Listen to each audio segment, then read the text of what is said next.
My babies, my children, my family deserve more of me as a mother than my career deserves more of me as an extremely high-performing professional.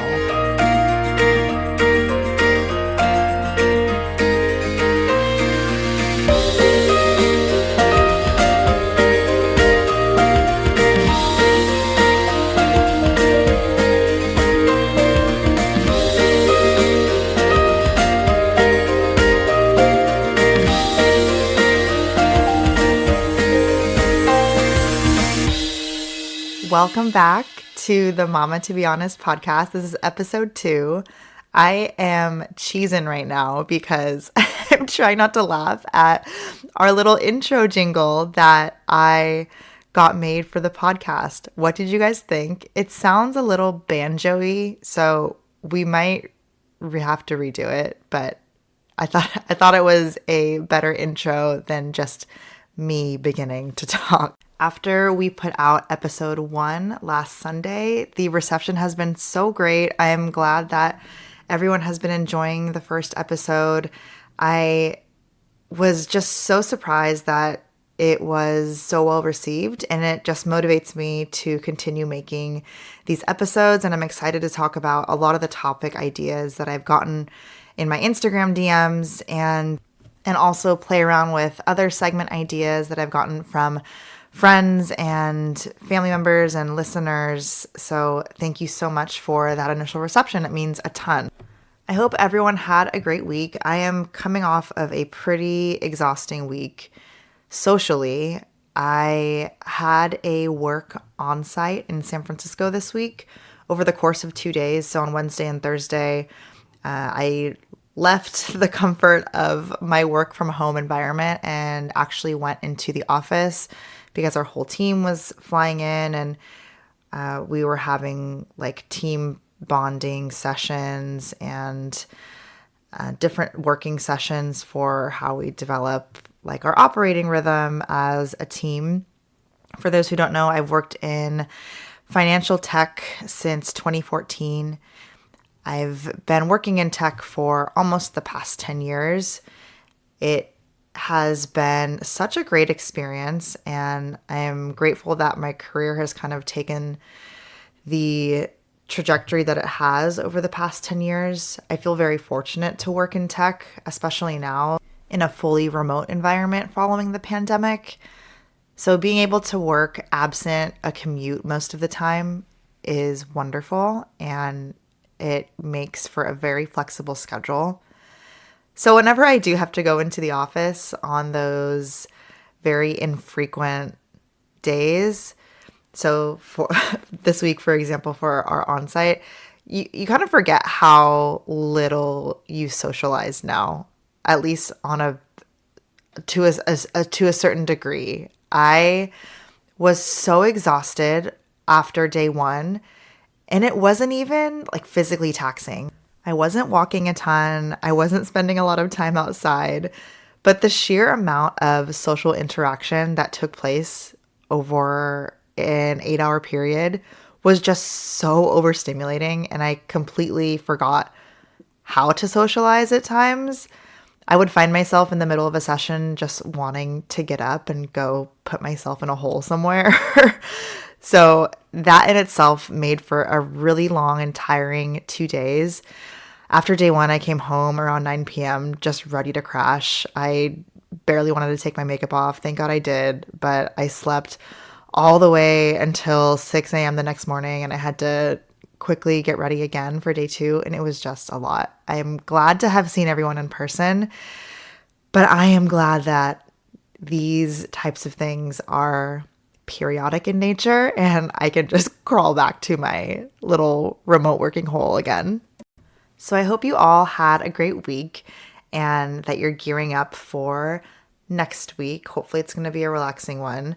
We're going to touch back on work a bit later in this episode. It's actually the core topic of today's episode, and a really important one, and one that I have time and again encountered so many challenges with.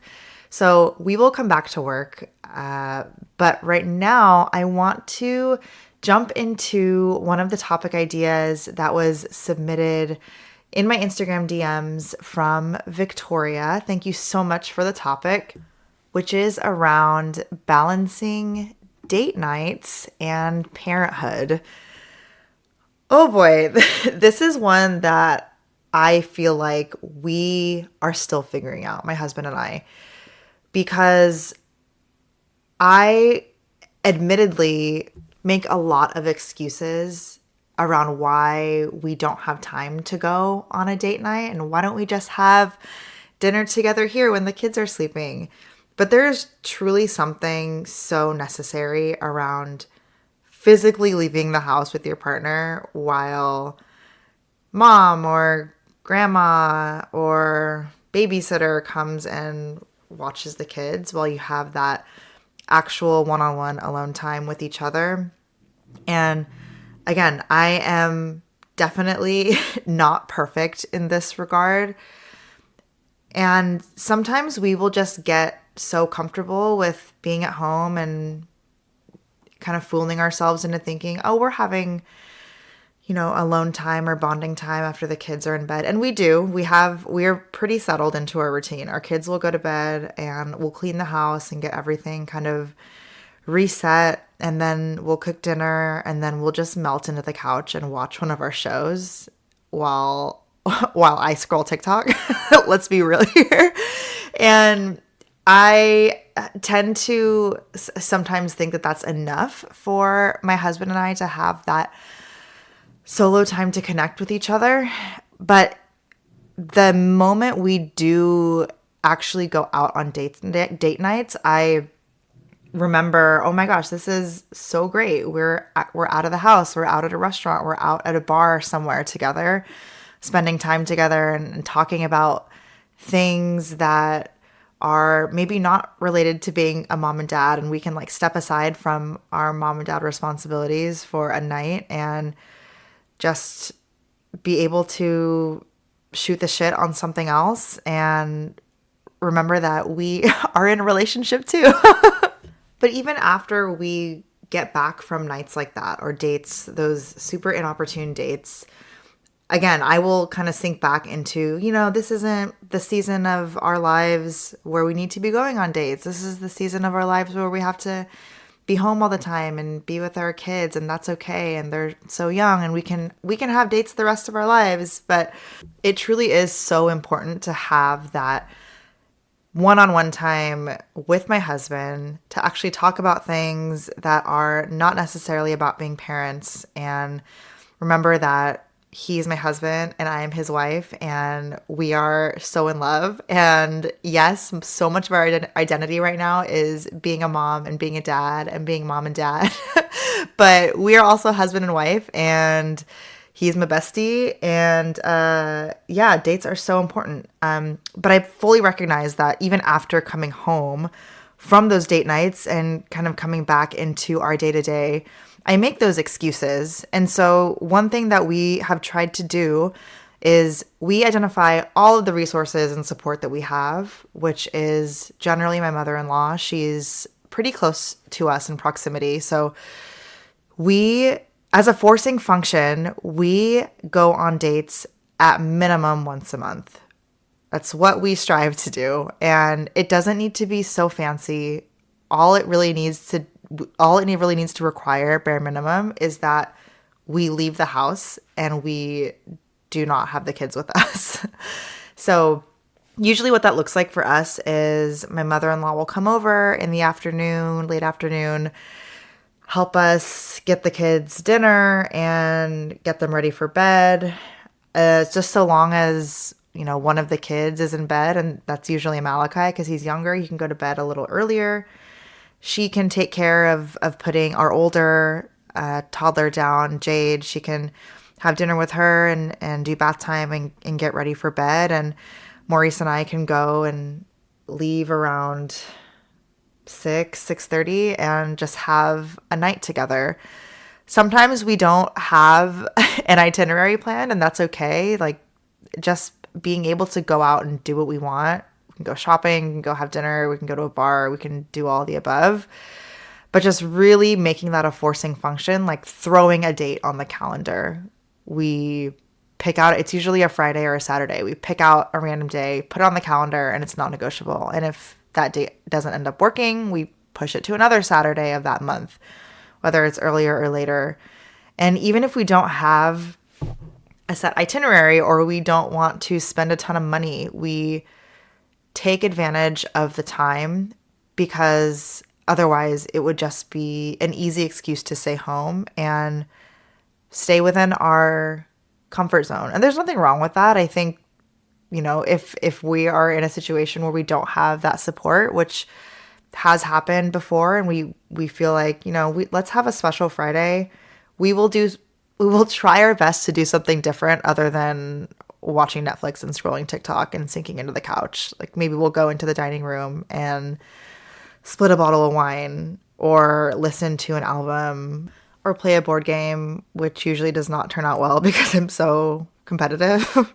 So it's been good for us, but more for me to just regularly check myself that it is so critically important to have those dates with your partner, and just to make it a habit to put it on the calendar, regardless of if we leave the house or not. Ideally, we would leave the house, but if we're not able to, making something different about that night, and maybe putting my phone away for a few hours. And it's not easy. I mean, I think date nights now for us look much different than date weekends before we had kids. And that is something that we have had to really understand too, as it relates to the season in our life. And there will be times where Maurice will want to go and do a fun weekend somewhere where we're gone for a few days. And I am usually pretty upfront with him that I'm not super comfortable doing that and being away from the kids for so long. Not that he is, but I think there are different inclinations for mom versus dad. It's just how it is. And so he's had to also kind of be accepting and understanding that our date nights are going to look and feel different in this particular time in our lives where our kids are super young. We are in the very early stages of babyhood and toddlerhood and thinking about more kids. And so the time that we get with each other and striking that balance of being parents and being husband and wife, separate of that, is going to look and feel different for the time being. And I keep telling myself, and we keep telling ourselves, that this time in our lives is only going to last a few years, and until we stop having kids. And so being able to accept that date nights are not going to be date weekends for this time. They're going to look and feel different right now, but so long as we have the intention behind setting aside time where it's just us connecting with each other and having fun, then that is more than satisfying that need to have those dates and have that special time together. And on a related note, we are actually taking a trip to Disneyland in a few weeks, just he and and I'm really looking forward to it.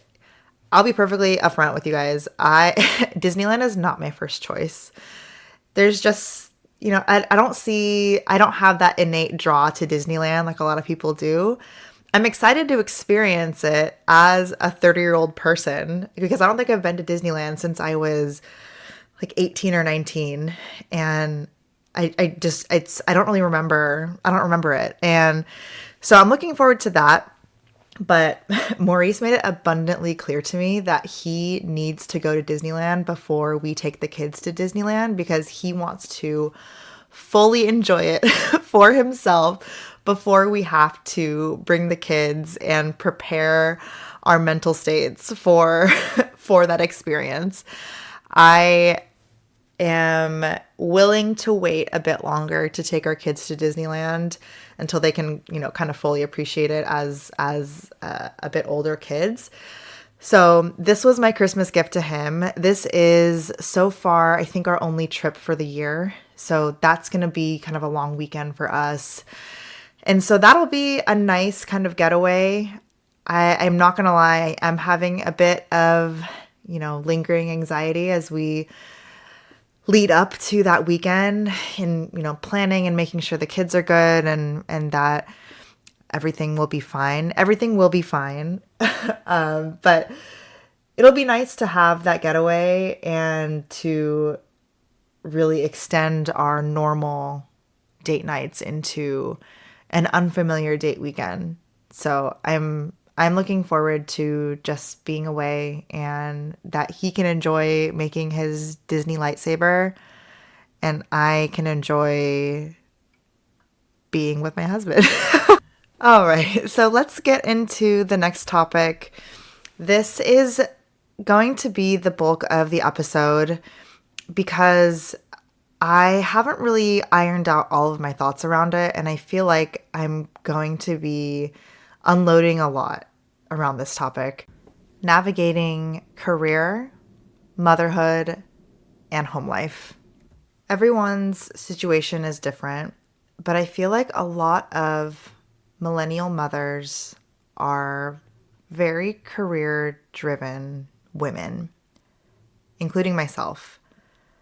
I think from a generational standpoint, we are fairly unique because the majority of our middle school and high school years were so centered around career drive, whether that meant you're going to college or you're going to trade school or what you're going to do in terms of secondary education or certification to be successful. And I just feel like our generation has such a unique affinity for career drive. And maybe affinity is not the right word because in some ways we are getting to a point where we feel so overly invested in our careers.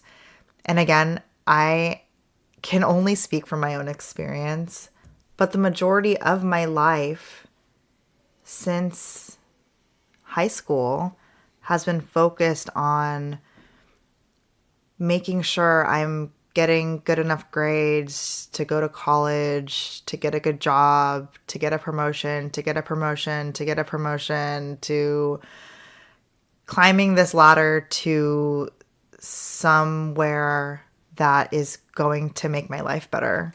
And I think a natural side effect of being so career driven, regardless of whether you like or love your career or not, a side effect of that is you have your identity so wrapped up in your career and your career drive, and it is your inherent personality to be so driven, to be so career focused that once I had Jade, once I had my first baby, I didn't realize how hard it would be to look at my career and the amount of time that I'm putting into my job and say, whoa, this is a lot. this is a lot. I think becoming a mom is the only other job that can compete with your full-time career. And you realize which one is more important. I don't think I need to say which one is, but you kind of have like an out-of-body experience. You kind of go into shock a bit because you have to learn this brand new job, this brand new role of being a mom, of being a parent. And it really forces you to understand that there's only so much of you to go around. And we haven't even touched on your home life yet, your core relationship with your partner, your relationship with yourself. You have now such an important role that takes precedent over your career and you have to give it just as much, if not more, time than your actual career, that it forces you to really sober up a bit and say, okay, there are a certain number of trade-offs here. I am not going to be able to give 100% everywhere. Let's come to Jesus real quick and figure out what the right balance is. And it is so incredibly hard. It's not something that I've figured out yet. It's still very much a learning process. And because you have so many areas in your life that you want to show up in, I think also part about being so career driven is you want to show up and do a good job and be well respected and be well regarded. And when your mentality is elsewhere, it's with your child, especially after having spent so much time, say, on maternity leave or on parental leave, you come back to work expecting yourself to perform in the same exact way, but your body, your mind just doesn't work that way. It's I don't need to know the science behind it. I just know that it does not work that way at all. So when I returned to work, both times after both babies, I kind of took a look at myself and I was like, man, I am not doing my best work. Or why do I feel like I don't have that, not just same level of drive, but maybe even same extreme performance that I once had before. And it's because prior to having kids, 100% of my mental capacity was poured into work. It was poured into work from about 8 a.m. to 8 p.m., come home, have a shed of time devoted to my husband and myself. And those were the things at the time that could kind of take a back seat. And, you don't really notice them because your partner is also in the midst of that too. They're focusing so much on work. And then once you have your kids, you're like, whoa, this is not something I can just put on the back seat. And your career, whatever that entails, takes the hit. And it makes you feel incapable. It makes you feel like it gives you some level of imposter syndrome. It makes you feel like you are not in the right place. And you feel guilty in so many respects. You feel guilty that you've returned to work because you want to be with your baby. It makes you feel guilty because you're focusing all your time working for some company or something that isn't as important as your family. And you feel guilty because you're not showing up for that company as much as you did before. And it kind of makes you question, well, what the hell is wrong with me? Why am I not capable of doing this? And while I'm still very much figuring it out, I have come to recognize that there is only so much I'm able to do across all of the areas of my life, but I'm able to control how much of myself I can give to those areas within really specific boundaries that I can inform and that I'm empowered to control. So the first step for me was accepting that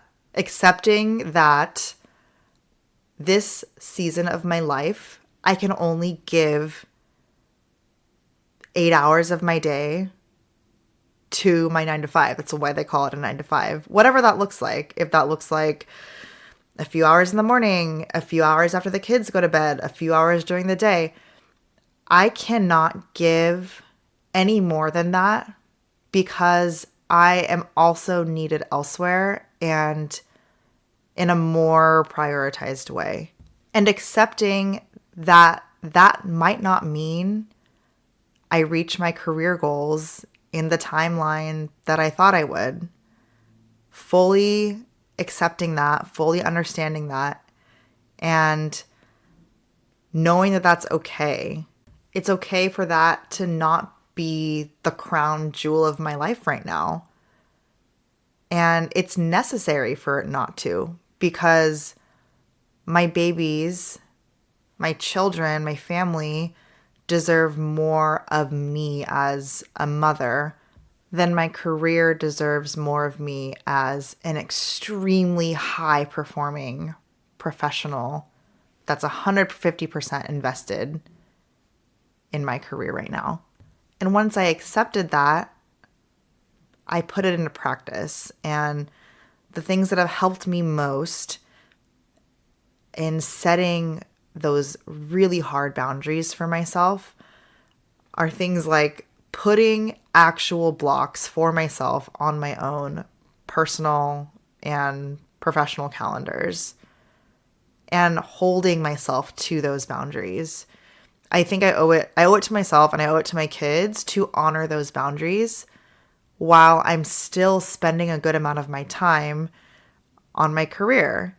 If I'm going to continue having a job and continue having a career like I am right now, I need to honor those boundaries if I'm going to give the amount of time and care into my role as a mother and a wife and into myself that I need to and that I want to. And what I've noticed from setting those boundaries when I am locked in to my job, to my 9 to 5, I find myself being more focused on the time that I am giving my career. I'm locked in to that time more because I know that I'm not going to be working past 4 o'clock because I'm going to go get my kids and I'm going to have an evening with them and we're going to have dinner, go on a walk, go in the playroom, bath time, bedtime, time with my husband. And that stuff is non-negotiable. Sometimes it is. Sometimes I'll have to end up working after hours if I need to get some stuff done. But setting those boundaries and setting that expectation for myself and my boss and my peers at work really allows me to lock into the time that I am giving this career and to fully disconnect to the best of my ability when I'm not. But what becomes tricky if we're putting career and motherhood aside is that I have come to recognize that that third category of self and home and partner that I am generally guilty of putting in the back seat and not giving as much time as I do to being a mother and on my career. And those are 2 areas that I am not working on enough that I need to, specifically on self. I've said this before in a lot of my Instagram stories. I do not work out. I don't work out. It's something that I used to do all the time before I had kids, like religiously. I still love running. But I loved running. I would run 5-6 miles a day, and just having that time outside with myself for an hour, 2 hours. Boxing. I used to love going to boxing classes and having that hour, 2 hours to myself and really pouring into myself. That's an area that I don't pour into as much, if at all, anymore. I try and manage my own wellness through things like diet, nutrition, getting my steps in, going on some kind of short walk. But there's opportunity there for sure. And I think we already touched on the partner thing, right? We were talking about balancing date nights earlier. But I think there's never going to be a perfect balance. And I'm talking a lot about career and motherhood, but there are other areas too that are just naturally suffering for me. Um, I think, and this is going to get a little meta, and I apologize, but like creating content and this podcast and talking about my experiences of motherhood and my career and my partnership with my husband has been so fun for me. And I think this has been the first time in a really long time where I feel like I am pouring into myself again. And again, there are areas that I need to improve on, like getting outside and getting a sweat. But understanding that all these very important areas of my life are not always going to be a perfect balance. Understanding that there are tools and boundaries that I need to really be disciplined on to make time where it needs to go. There's also another part about home life that I think I have a tendency to like spiral out of control with, and that is just managing my household. So laundry, groceries, cleaning, mostly cleaning, and getting so wrapped up in that. I could spend the whole day in my house just finding things to perfect or optimize or clean or organize, and that can be a little cray-cray. And that's an area where I had to take a step back and say, is this deserving of my time? Or should I be taking a walk with my kids? Or can I be doing a task that I've been procrastinating at work all week, right?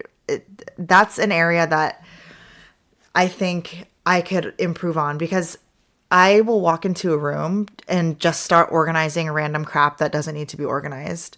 And so one thing I've started to do at the recommendation of other parents that are super type A, like myself, is setting timer. Like, it's another boundary mechanism, setting timers for myself when I'm cleaning. Not everything is going to be clean all the time. Like, let me set a timer for 30 minutes and clean this area of the house, or organize this area, or take out old clothes that don't fit my kids and throw them into a box for 15 minutes. Setting timers and understanding that I used that time for what it was, and now we're going to go do something else. And that fits into the larger career theme. I understand I only have 24 hours in my day that I can give fully. Hopefully some of them are reserved for sleeping. But through those boundaries, setting those boundaries, holding myself to them, I can show up, ideally 100% of myself can show up in that set period of time, and then honoring that period of time and walking away from it and working on compartmentalizing things and working on not bringing my work home, which is ironic because I work from home, but being able to cut off work, be a mom, cut off fully being a mom and be a partner, cut off being a partner and being myself and going and getting some fresh air. And understanding that there are so many roles, they do intertwine, they do all create yourself, you as a person. They're all competing, they all deserve time, but there are just some areas that will always be number one or number two. And the more I work on that, the more I work on that effective navigation and boundary setting and showing up where I need to, it can be draining. It can be so draining and make for a ton of fatigue. And so fully recognizing that some days you just have to call an audible and melt into bed if you're able to. I know that there are just some responsibilities you can't run away from. You can't just spend a full day in bed, but understanding that you should fully take advantage of calling out when you are obliterated and you need to just recharge and unplug from as many of those areas as you can. I think being a mom, though, is one that you can't fully unplug from that. And that's okay. But everywhere else, you have some kind of control over that, specifically in your career. The work's always going to be there. If you need to take a day off, I take a day off. If I'm not going to show up as my best self that day because I am just not there mentally, I try the best I can to be fully upfront with my manager or my peers and say, "Hey, it's not happening today. I'm I'm not going to be here." So in the words of Kylie Jenner, I am in my era of realizing things. And I am realizing that I love my boundaries. I'm getting used to them. I'm getting better at them. I have got a ways to go, but they have done me so much good. And I want to keep working at it because it's the only way you can do it all. If you have to do it all, use boundaries. If you don't need to have a 9 to 5, don't have a 9 to 5. That is an entirely separate conversation, though. This was really great. Thank you, Carly, for that topic. I would love to jump over into a couple of fun segments that I threw onto my Instagram. Let's start with the Q&A segment.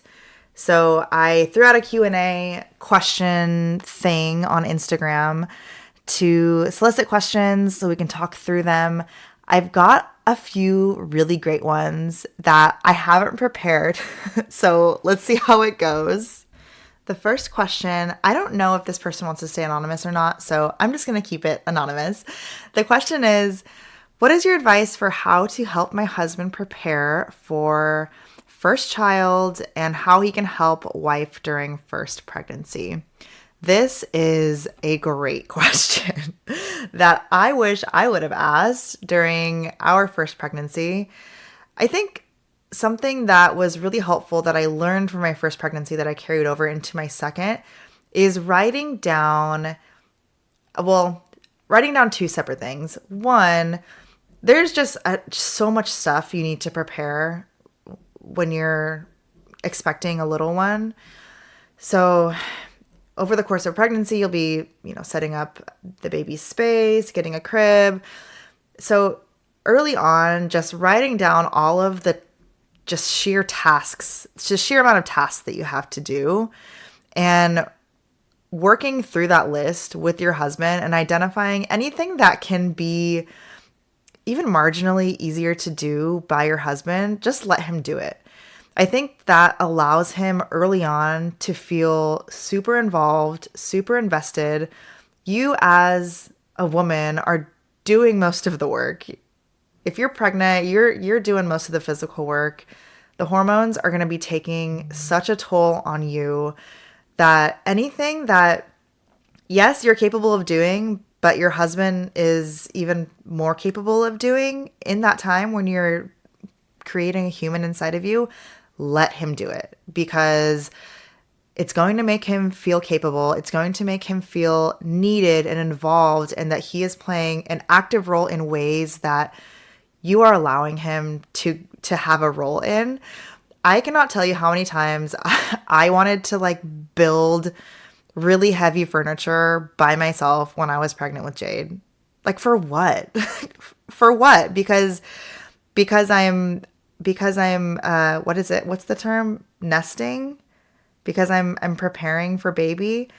No, let him do all of that stuff. Let him go buy wipes, buy diapers, do all of the things that you can delegate because there is no downside to that. It makes him feel involved early on. It makes you feel like you can actually breathe because you don't have to do all these things that you're freaking out about. And then something that is a bit more on you as the mother, you need to start recognizing or having a bit more understanding of what your needs are. And that's a super vague thing to say, but I mean this in a way of if you are struggling emotionally or you've gone through any kind of tough situations with your partner, even before the baby is here, acknowledge and recognize what you need in that moment.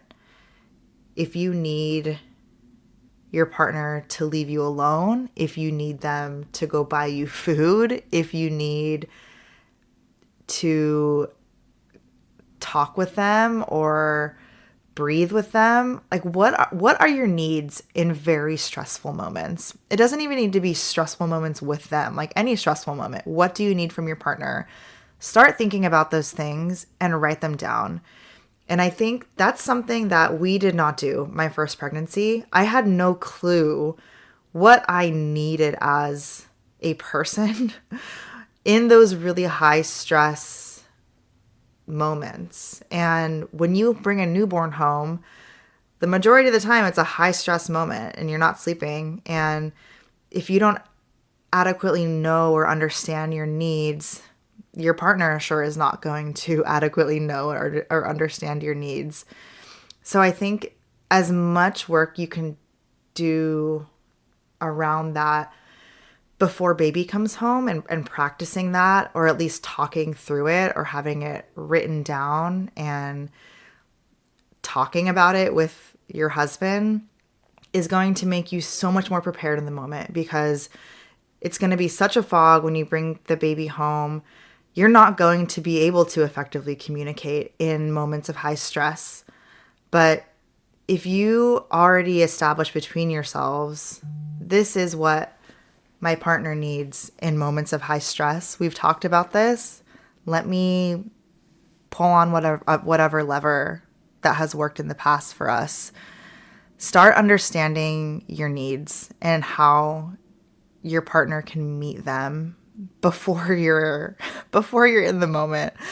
Oh my gosh, I can't tell you how many times I've just wanted to scream in moments of high stress and where my husband just felt like he had no idea what to do or how to help.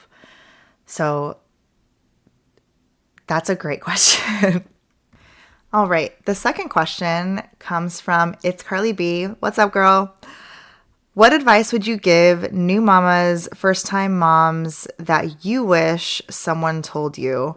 So I think I'm going to answer this in a way that's a little different because I feel like I was given a lot of great advice, but I didn't take any of it. I tend to be super hard-headed, or I only take advice when it's kind of past the moment of taking advice. So I'm going to answer this as if the question was, what advice would you wish you would have taken that I was given in my early days as a first-time mom? And that is accepting help from everywhere. And it's tough to say that because we had Jade peak pandemic, so help looked very different back then. Like I couldn't have a ton of my aunties in my apartment, with just being there. It was like crazy COVID times. So help back then might have been people cooking me meals and dropping them off at my doorstep, or offering to fold my laundry from a safe distance, or my mother-in-law or my mom coming over to hold the baby for an hour while I begrudgingly took a nap. I think something I didn't do enough of during our first postpartum phase was taking all of the help that was offered to me. I think I took some help when it was opportune and it lined up with what I thought was, a good time to accept help. But even being comfortable with saying, I don't need this help right now, but can I put a pin in that, or can I take a rain check? Because I'll be totally upfront with you, this shit is really hard and I don't need help right now, but I know I'm going to need help tomorrow, or I know I'm going to need help the next day. Being that vulnerable and that comfortable with people that are clearly trying to help me, my friends, my family, my neighbors, anyone, and swallowing my pride a bit and swallowing my ego and saying, this does take a village. And it might not be a village that you see all the time, but understanding and defining things that they can do that I'm comfortable with and taking that help. I think I fully missed out on the amount of help that was offered to me during that time. I think partially because I was kind of an emotional and anxious wreck during my first postpartum experience, as you might have heard in the first episode. But yeah, accept help. Accept help in the newborn phase, in past the newborn phase, any help. And you might not feel comfortable wanting to put a pin in it with some people, but for the people that are going to love you unconditionally, swallow your pride, swallow your ego, and say, hey, I really appreciate the help you're offering me. I don't need this help right now, but this help is something I could use later. Can I call you this weekend or something? And I'm super proud of myself because I've gotten more comfortable, even with my closest group of friends, saying hey, my husband's going on a boys' day this weekend. I don't feel like I will have the energy to watch both kids for 12 hours. Can you come over and help me and spend time with your niece and nephew? It would really take a load off. And what's the worst thing that happen? They say no. Okay, then I'll go ask somebody else. You know what I mean? So it's accepting the help for sure. And knowing that doesn't make you any less of a mom. It makes you a more capable mom, because you know that more love, more support will mean a more loved and supported baby. So yeah, take the help. Take the help, please. All right. And the third question, coming from Smashly Marie. Hey, Smashly. Love you, girl. Your question is, items for baby number 2. Saved lots from baby number 1, so our registry is scarce. Must-haves for doubling up. This is an awesome question because we were very much in the same boat. Even though we had a boy after having a girl, we still had so much stuff. I feel like we put Jade in a bunch of unisex clothes, so even a lot of hand-me-downs. We didn't need a ton of clothing, but after having our second, and he's 14 months old today, actually. So exciting. In looking back on the first year, we bought a lot of things that we didn't put on our registry that we just didn't think we needed to. Just over time and realizing what it was like to have two kids. And the first was just clean sets of onesies. It might seem silly because you probably have a lot from your first baby, but it really makes a difference to have that kind of clean set of onesies, real basics. So bibs, onesies, things that are going to get dirty and destroyed. I think we underestimated just how many we would go through and how differently he grew than Jade did. He grew so much faster. We ended up not having a ton of clothes within the 3 to 6 month mark, and I don't remember why, but we would be missing chunks of clothes from certain age groups, and we would just go through things so quickly. They would get destroyed. you don't know how many blowouts your second baby is going to have related to your first. So you might go through a ton of other basics that you maybe aren't thinking about putting on your registry. So even though you think you might have a lot, I would say add a bunch of onesies, add a bunch of bibs, add a bunch of socks. Oh my gosh. One thing that we didn't even think about was like Malachi loves to rip off his socks and throw them. And we go through so many packs of socks a month for this kid because he just loses his socks. We take him to daycare. He comes home with no socks. He puts his socks in his mouth on the way home. He drops them in the crevices of the car. So I would say as many basics as you can. Bibs is another one. When you start having two kids eating at the table, like solid food, and because right now you have one baby who's going to be eating solids, but once that second one starts eating solids, oh my gosh, you go through so many bibs and it's such a mess. Bibs, burp cloths, basics. Put basics on your registry. I'm trying to think of other ones. Doubling up. If I don't know what your situation is like for thinking through double stroller system, but a good thing to consider is putting like big funds on your registry. So we had our eyes on this really great double stroller that we still use today that was pretty pricey, and so we thought it'd be cool to put like a stroller fund on our registry, which we did, and it got fully funded, so that was amazing. And then think through all the things that you're always going to need. You're always going to need groceries. You're always going to need diapers unless you're using cloth diapers.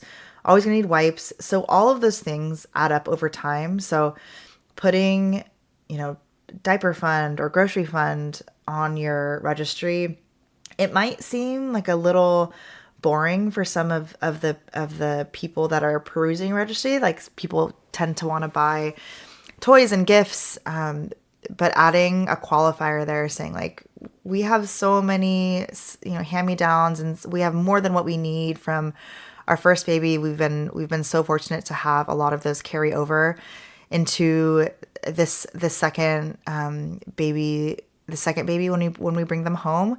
So we would so appreciate it if you consider funding our meals for a week or whatever you want to get creative with. So those are the two bigger lessons that I learned. Again, I'm a big proponent of not putting bottles or passies on registries, and that's just based on my experience. Neither of my kids liked most bottles or passies. Malachi only took one kind of bottle, and it was obnoxiously enough the most expensive bottle on the market.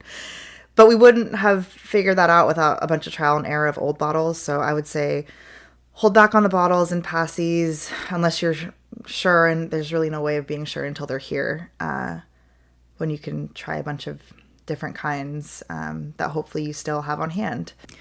Okay, that was 3 questions. Thank you so much for submitting questions to my Q&A. I definitely want to do that for the next episode. We are already at like the 50-minute mark, which is incredible. So great. I hope you're still here with me. The last segment, it'll be super quick, that I want to do because it's so fun and so lighthearted.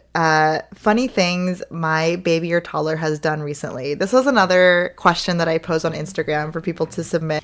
I only have one response to this so far, so I guess I can also say one that is funny, but also so incredibly humbling that happened to me this week. So my husband and I try our best to talk through emotions with our kids. Well, right now with Jade, because she's a little older. So whenever she gets mad or angry, she tends to throw things, and she can throw things. And so we're trying to teach her to call out her emotion and take a deep breath, and then we talk through that emotion. So she knows that when she takes a deep breath, she's managing through that emotion. I am not a perfect mom, so sometimes I will lose my cool. And the other night, I was home alone with the kids. My husband had an appointment, so neither of them were listening. I was kind of at my my breaking point, and I just threw a stuffed animal on the ground because I didn't want to yell or raise my voice, but I wanted to show my frustration. And Jade visibly got upset, and she pointed at me and she said, "Mommy, you didn't take a deep breath." And it immediately humbled me because I need to remind myself that I am not nor do I want to be a do as I say, not as I do type of parent. It's not something I want to do. It's not my style. I'm fully embracing that. I need to work on my patience a bit. And well, first I started laughing because she's so right. She's so smart. And she put me in my place. And I was like, you are right. Mommy did not take a deep breath, and that was not very nice. And so I tried to model the behavior that I want her to model, and I apologized to the stuffed animal that I threw on the ground. I gave it a hug, and she she will now talk about it all the time. Mommy didn't take a deep breath, or mommy needs to take a deep breath. And she's right. She's right. I need to take a deep breath. And then Smashley is the only other person that entered something here. Funny things that Ashley's toddler has done recently. She heard me fart and asked if a bus was driving by. Oh my gosh. That's rude, but also great association skills on her part. Oh my gosh. So funny. Hopefully we get more of those next time if people are willing to share, because our kids are some of the most hilarious humans on the planet, and I wish I could remember every single hilarious moment. But next time I'll try to have another one, and hopefully you guys do too. So I think I don't want to go past the hour mark. I think this is a great place to stop for episode 2. I love this, you guys. I hope that you're enjoying this too. Still very much figuring it out. We're figuring out this jingle. We're going to get it right. I think for episode 3, it would be cool to have a guest on. I don't know who that's going to be yet. I think it would be great if it is a fellow mama or an expecting mom, and just having a very maybe candid conversation about pregnancy or challenges that they're worried about, and maybe having some cool dialogue. So I will work on getting a guest for episode 3. If I can't get a guest, maybe I just force my husband Maurice to come on with me. He's got a great speaking voice, so when in doubt, maybe we'll do that. So I hope you enjoy this episode. Have a great rest of your weekend, and we'll chat soon. Bye.